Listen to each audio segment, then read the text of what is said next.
Hi, and welcome to Cat Ran Figures. I'm your host, Caitlin, and today we're going to be reviewing Raccoon, issue 1. Alright, so honestly, I picked up this book because it was another part of the Guardians of the Galaxy Grounded storyline, and I just really kind of wanted to see what it was all about. Also, when I saw it on the shelf, I kind of fell in love with this cover.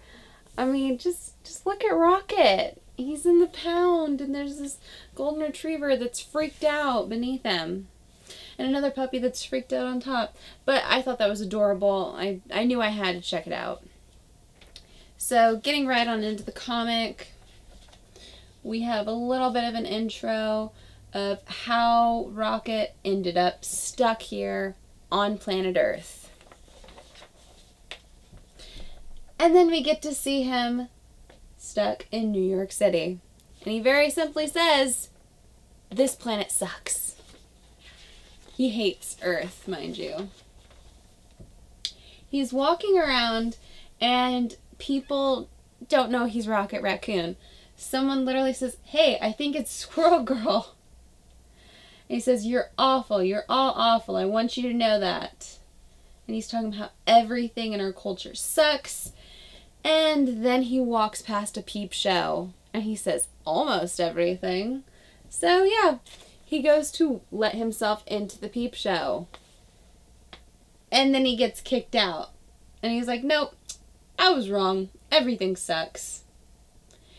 And I love it. He sees a Tony Stark impersonator. Like, you know those impersonators you see in big cities that are always charging for photographs with them or their autographs? Like, little kids always run up to him and stuff.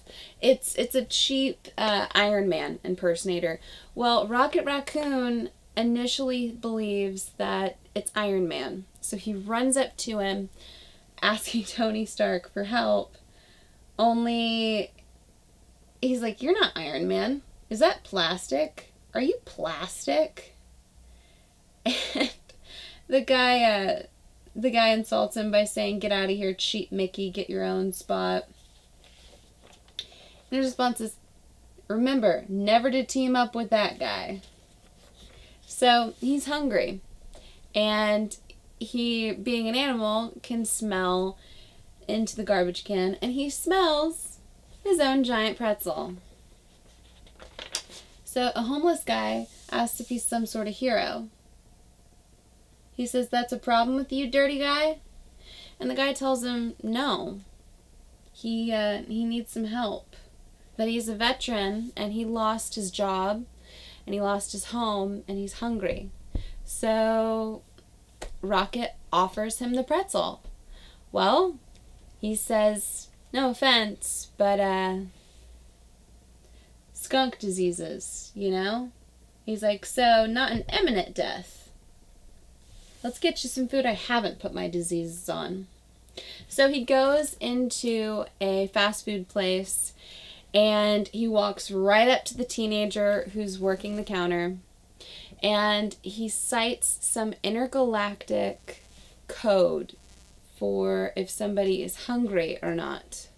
And that he basically states he has to feed this individual, and he asks this kid whether or not he will acknowledge this. And the kid basically tells him to get the hell out or he's going to call the police. Well, Rocket doesn't accept that, so he pulls the teenager across the counter and then jumps in and helps himself, and he starts grabbing up a bunch of food for this guy. And he asks him how many of these he wants, how many of those he needs. And ultimately, the homeless man walks out with his arms full of food, and Rocket Raccoon walks out. You know, he believes that he's doing the right thing. That's what you do when somebody's starving, you feed them. You know, it's not a big deal. So he walks into the subway, and it's already going around the police scanners that a suspect matching Rocket's description has robbed a fast food place. So he starts to call in for reinforcements. And he's sitting on the subway, and then a number of cops approach him. Well, this doesn't go very well for the police officers, and he and the cops have a little bit of a brawl. So you can see right there, he slashes one of the cops in the face. And yeah, they tell him to drop his weapon. And he says he was trained by Space Knights. He's a veteran of 4 galactic wars, and he is holding 36 ounces of unstable, superheated solar plasma. And he's got the fastest trigger finger in 6 systems. He's like, maybe you shouldn't be yelling at me. So he separates the 2 subway cars, and yeah, he thinks he's good until the subway stops and there are a number of SWAT individuals there to get him. But have no fear, the Human Torch pops up and he starts spouting off that it's official Avengers business, that this individual has to come with him, very dangerous man, blah blah blah, but he whisks Rocket away with him. He takes him to the home of the Inhumans, where he and Rocket kind of have a little bit of a heart-to-heart about how Rocket's having a hard time with this planet. He doesn't like it here. He wants off this dirt clod of a planet we have. And they're just kind of trying every way with it. And Johnny tells him that, of course, there's some kind of a spot for him on Earth. I mean, everyone needs him. Clearly, there's got to be some purpose for him. And he said, so the Avengers need me? He's like, well, no. Maybe the Great Lakes Avengers? Which is a callback if you're at all excited for the Great Lakes Adventures. Squirrel Girl is going to be on that team, or she was part of that team before. I'm not a huge Squirrel Girl fan. That's a whole nother story. But that book is coming out, so, you know, little key in for that book. No. And he gets to see Lockjaw, the Inhuman's dog, and he's saying, your roommate is some kind of glunker, Storm. He says, my roommate? And Johnny has to explain to him the concept of a pet to Rocket. And this makes no sense to him. He's like, wait, you own him?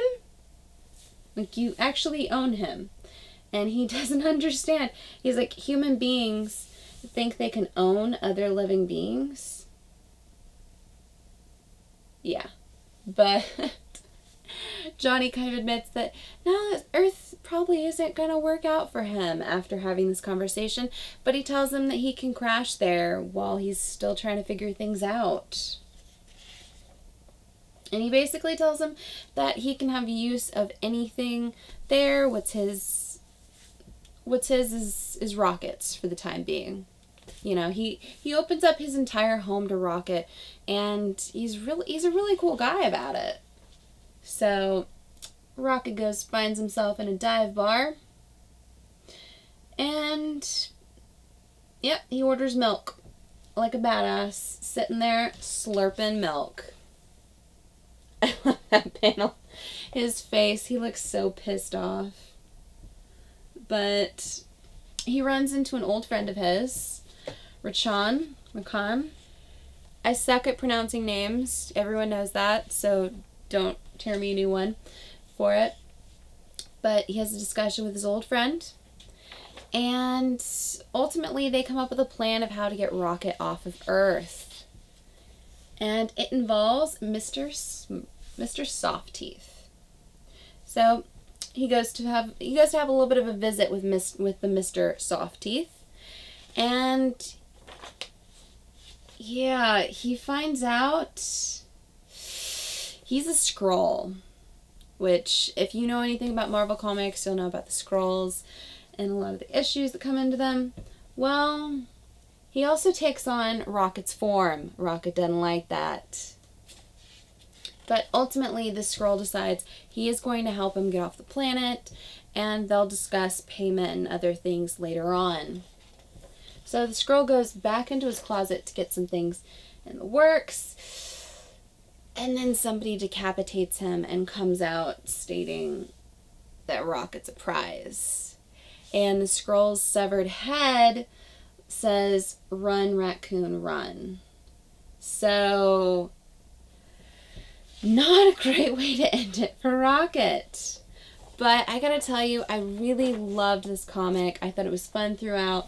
The next issue looks great. I'm really excited to see where all he's going to go on, his funny misadventures. I loved seeing Earth through Rocket's eyes. And yeah, it wouldn't make sense to a raccoon about the concept of pets wouldn't make sense. The concept of caged animals would make zero sense to him in the whole scheme of things. It just wouldn't make sense. But yeah, give me a like if you like this video. Comment below and tell me what you thought of Rocket Raccoon's first issue. Are you as excited about the grounded storyline as I am currently? Did you love this cover as much as I did? Subscribe to my channel for more comic book content, or check out any of my older videos I have up for offer here on Cat Run Figures. And until next time, I'm your host, Caitlin. Bye!